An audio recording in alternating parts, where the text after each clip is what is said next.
Dari empat kondisi ini, baik itu nikmat, baik itu bala, baik itu taat dan juga maksiat, dalam empat kondisi ini kita tidak bisa melepaskan diri daripada adab. Assalamualaikum warahmatullahi wabarakatuh. Baiklah, mari sama-sama kita memahami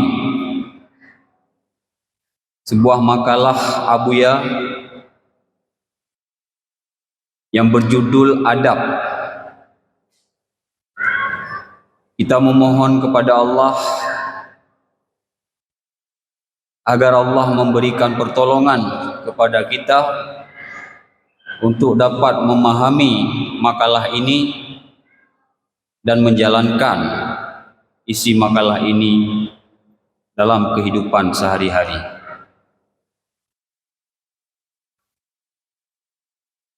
Adab adalah memelihara batas. Yang dikatakan dengan adab adalah memelihara batas, yaitu hukum-hukum syarak, atau juga dikatakan adab memelihara batas yang menyangkut dengan akidah. Memelihara batas yang dikehendaki adalah tidak berlebihan dan tidak berkekurangan. Harus ada keseimbangan. Maka di dalam agama Islam, agama yang kita anut, masalah adab ini menjadi prioritas utama. Di dalam agama Islam, agama yang kita anut, adab memelihara batas ini adalah sangat diutamakan. Sehingga Rasulullah pernah bersabda dalam sebuah hadis yang artinya adab itu berada di atas ilmu. Padahal sebagaimana kita maklumi bersama, makam yang paling tinggi ini adalah makam ilmu. Sehingga orang yang memiliki ilmu memiliki keistimewaan yang sangat banyak. Tetapi bila disandingkan dengan adab, Rasulullah mengatakan adab itu di atas ilmu. Dalam artian ilmu tidak ada gunanya bila tidak disertai dengan adab. Dan orang yang beradab, sekalipun dia orang jahil, tapi terlihat dia memiliki ilmu yang sangat tinggi. Maka atas dasar itulah Rasulullah mengatakan adab itu lebih tinggi daripada ilmu. Dalam artian orang yang berilmu tidak memiliki adab, maka tidak ada nilainya. Orang yang beradab meskipun dia tidak alim, tapi sangat tinggi derajatnya. Sehingga lahirlah kesimpulan adab berada di atas ilmu.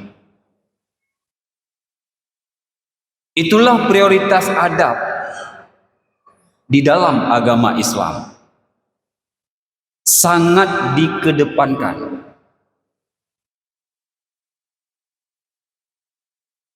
Para hadirin wal hadirat, jamaah zikir yang dimuliakan oleh Allah.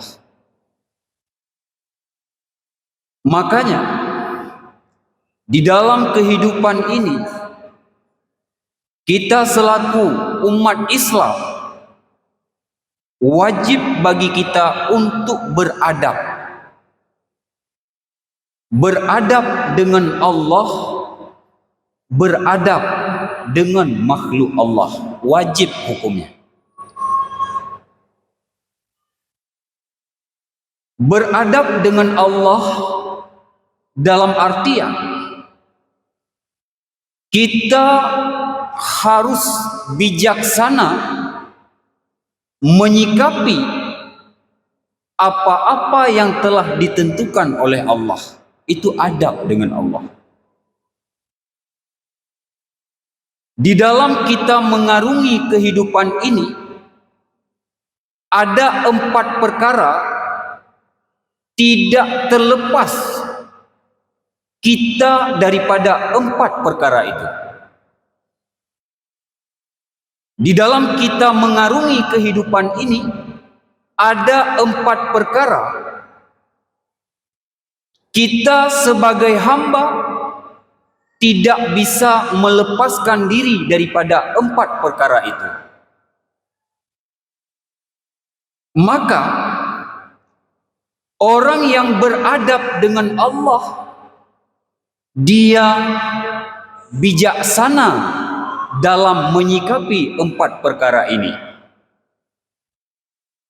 Tetapi apabila kita tidak bijaksana di dalam menyikapi 4 perkara ini, maka kita dikategorikan sebagai hamba yang tidak beradab kepada Allah. Apa itu 4 perkara yang tidak sunyi daripada diri kita? Yang pertama, kita berada di dalam keadaan mendapatkan nikmat. Dalam kondisi mendapatkan nikmat, kita harus beradab kepada Allah. Bagaimana beradab kepada Allah dalam kondisi mendapatkan nikmat? Kita harus bersyukur kepada Allah. Dalam artian, kita harus melihat nikmat itu datang dari Allah. Lisan kita mengatakan alhamdulillah. Anggota tubuh kita mempergunakan nikmat itu pada jalan yang diridai oleh Allah. Itu adab kita dengan Allah dalam keadaan mendapatkan nikmat, yaitu bersyukur. Kondisi yang kedua, kita berada dalam keadaan musibah, dalam keadaan ujian, musibah. Maka dalam keadaan musibah, ujian, kita harus beradab kepada Allah. Dalam artian, ketika dalam keadaan musibah, kita harus sabar dan ridha terhadap apa yang telah diputuskan oleh Allah. Kita sabar dengan musibah, kita ridha apa yang telah ditetapkan oleh Allah berupa ujian-ujian. Itu adab dalam kondisi mendapatkan musibah. Namun apabila kita berkeluh kesah ketika dalam kondisi musibah, kita dianggap orang yang tidak beradab. Dan resikonya yang sangat besar. Ketika kita berkeluh kesah disebabkan musibah dan ujian itu, resiko yang sangat besar yang harus kita terima adalah Allah memerintahkan kita untuk mencari Tuhan selain Allah. Siapa yang tidak ridha dengan apa yang telah aku tetapkan, maka hendaknya dia mencari Tuhan selain aku. Maka dalam kondisi musibah, kita juga harus beradab dengan Allah. Kondisi yang ketiga, kita berada di dalam ketaatan. Kita melakukan salat, kita melakukan zikir, bersedekah, dan lain-lain sebagainya daripada amal-amal ibadah. Dalam kondisi melakukan ketaatan, kita juga diperintahkan beradab kepada Allah. Beradab kepada Allah dalam kondisi taat ialah kita harus melihat ketaatan itu merupakan taufik daripada Allah Subhanahu wa taala. Apabila kita melihat ketaatan itu dari diri kita, maka kita tidak beradab dengan Allah. Adab kita dengan Allah dalam kondisi taat, kita harus melihat ketaatan itu datang dari Allah. Kita hanyalah tempat zahirnya perbuatan baik Allah, dan kita harus melihat ketaatan itu merupakan rahmat Allah Subhanahu wa taala. Itu adab dalam keadaan taat. Namun apabila kita memandang ketaatan itu dari diri kita dengan kesungguhan kita, maka kita tidak ada adab dengan Allah. Amal yang kita lakukan terlihat dari diri kita, itu dianggap tidak ada adab dengan Allah, maka amal itu tidak diterima oleh Allah, karena kita tidak beradab dengan Allah di ketika melakukan amal. Kondisi yang keempat adalah kita berada dalam kondisi maksiat, melakukan perbuatan maksiat. Di dalam kondisi melakukan perbuatan maksiat, kita harus beradab dengan Allah. Bagaimana pengertian beradab dengan Allah dalam kondisi maksiat? Yaitu kita harus segera bertobat kepada Allah. Begitu kita melakukan maksiat, wajib bagi kita segera bertobat kepada Allah. Segera bertobat kepada Allah itu adalah adab kita dengan Allah dalam kondisi maksiat. Namun apabila kita menunda-nunda tobat, kita dianggap hamba Allah yang tidak beradab dengan Allah. Dari empat kondisi ini, baik itu nikmat, baik itu bala, baik itu taat, dan juga maksiat, dalam empat kondisi ini kita tidak bisa melepaskan diri daripada adab. Itu juga bagian daripada adab itu di atas ilmu. Di semua kondisi kita selaku hamba tidak bisa lepas daripada adab.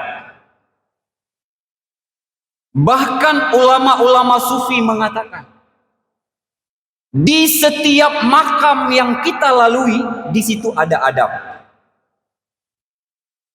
Kita sebagai orang awam ada adab.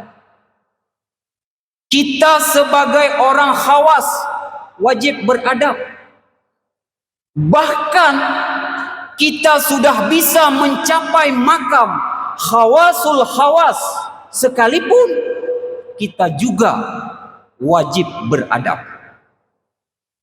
Sehingga di semua kondisi kita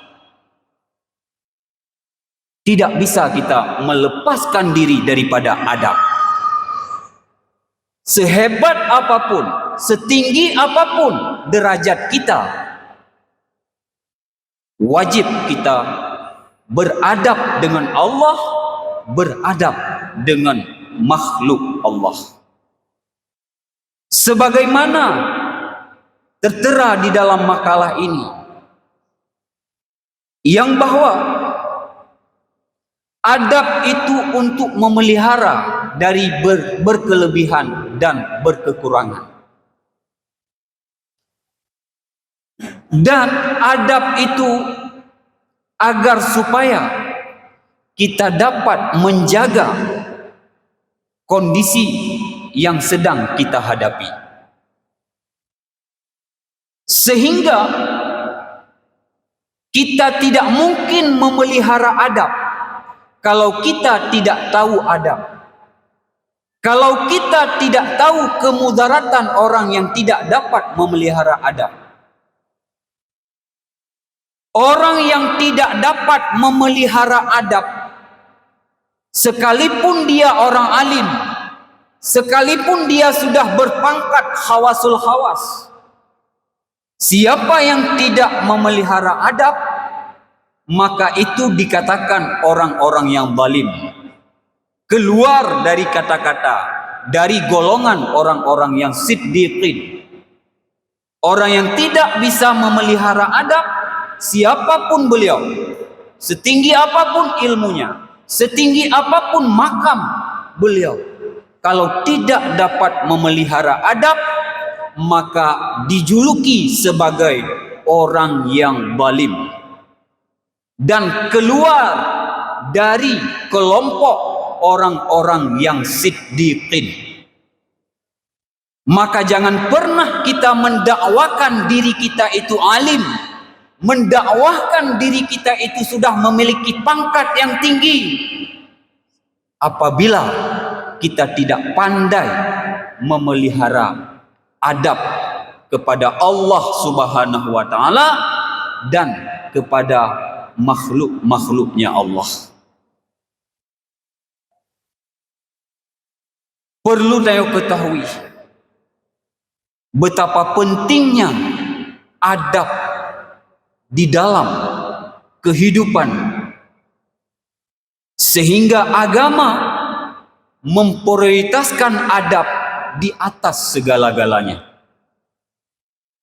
Itu menunjuki betapa pentingnya adab di dalam mengarungi kehidupan ini. Maka kita harus bersungguh-sungguh untuk dapat memelihara adab, baik dengan Allah sebagaimana yang telah diterangkan tadi, maupun dengan makhluk-makhluk Allah. Maka adab ini tidak dapat mereka pelihara kalau keberadaan Allah tidak bersinar ma'rifatnya di dalam batin kita. Namun perlu kita yakini, untuk memelihara adab ini tidak bisa kita lakukan apabila cahaya ma'rifatullah itu tidak bersinar di dalam batin kita.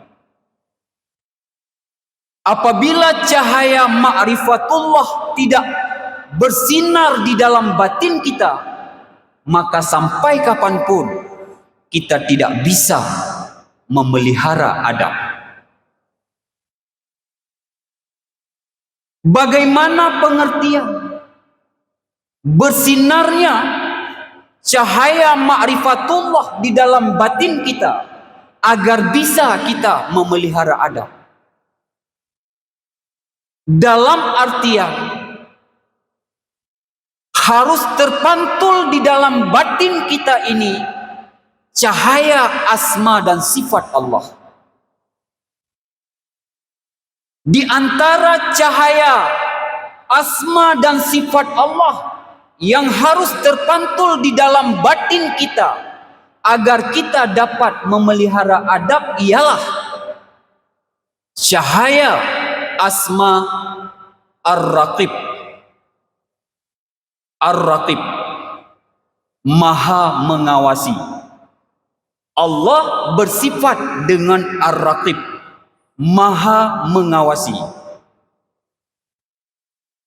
Maka sifat Allah Ar-Raqib itu harus terpantul di dalam batin kita. Sifat Allah Ar-Raqib, maha memelihara, maha mengintai, maha mengawasi, itu harus terpantul di dalam batin kita.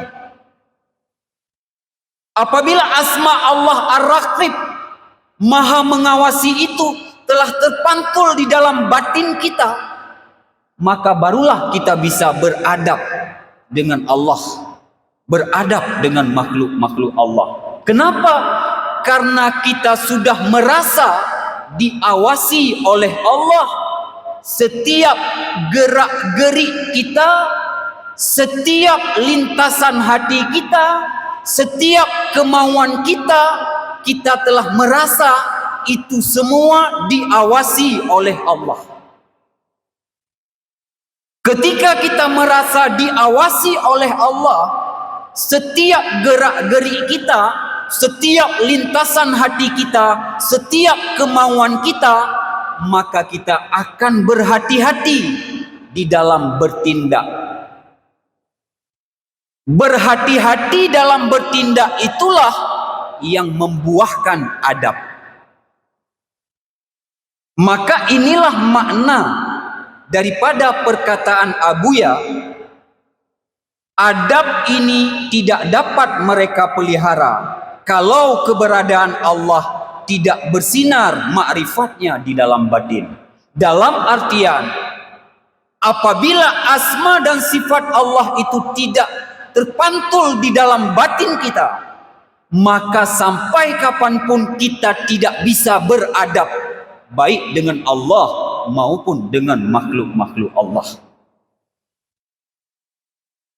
Untuk beradab itu haruslah wajib cahaya asma dan sifat Allah itu terpantul di dalam batin kita. Wabil khusus sifat Allah Ar-Raqib, wabil khusus sifat Allah Ar-Raqib, yaitu maha mengawasi, itu terpantul di dalam batin kita.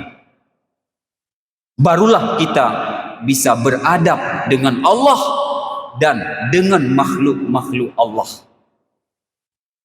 Inilah makna firman Allah di dalam Al-Quran. Innallaha kana alaikum raqiban. Sesungguhnya Allah alaikum, di atas kalian, raqiban, itu maha mengawasi. Setiap gerak-gerik, setiap lintasan hati, setiap kemauan kita, ini diawasi oleh Allah dengan sifatnya Ar-Raqib, dengan sifatnya Ar-Raqib. Atau kalau kita belajar kepada ulama sufi, kita diajarkan berupa zikir murakabah. Kalau kita belajar suluk, belajar ke ulama sufi, maka kita akan diajarkan murakabah. Murakabah itu adalah dasarnya daripada raqiban, daripada sifat Allah Ar-Raqib.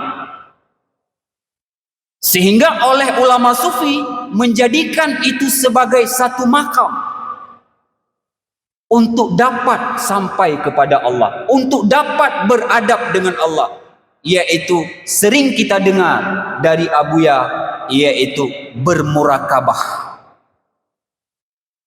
Jangan henti-henti bermurakabah. Makna bermurakabah, jangan berhenti merasa diawasi oleh Allah.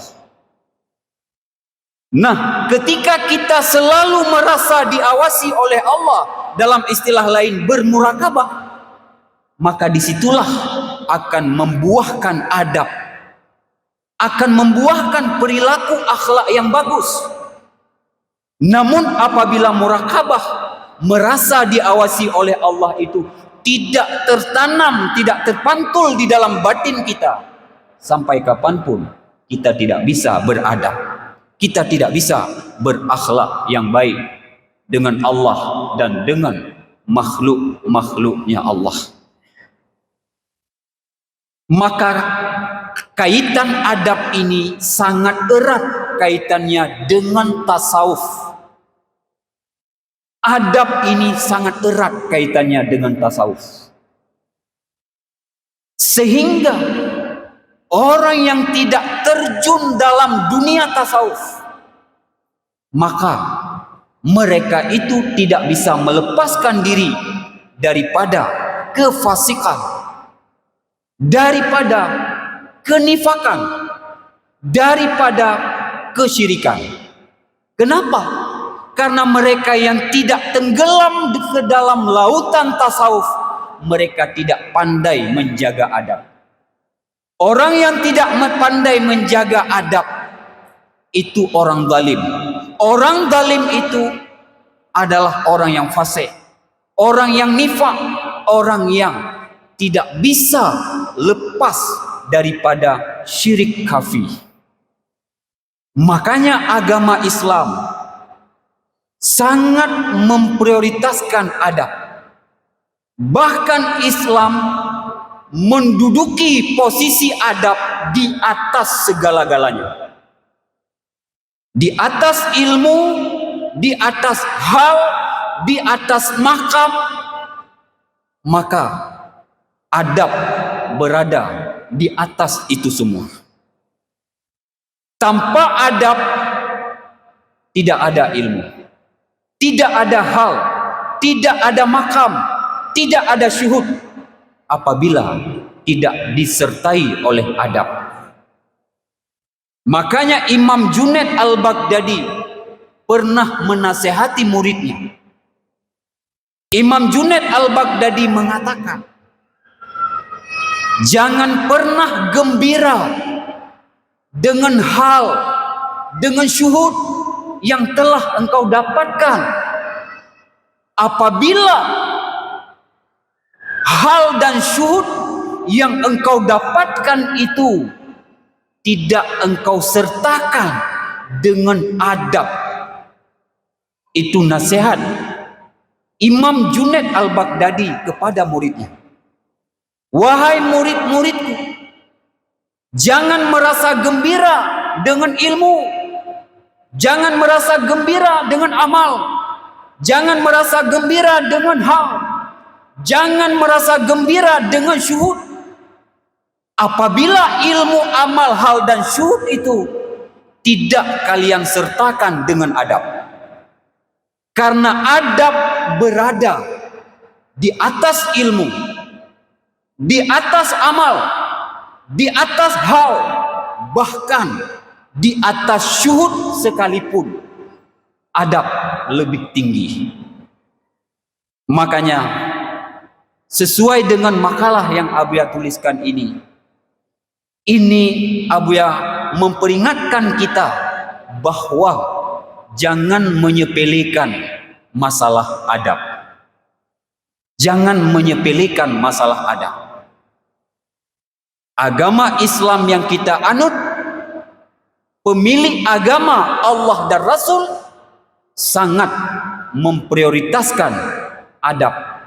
Bahkan Allah dan Rasul memprioritaskan adab di atas segala-galanya.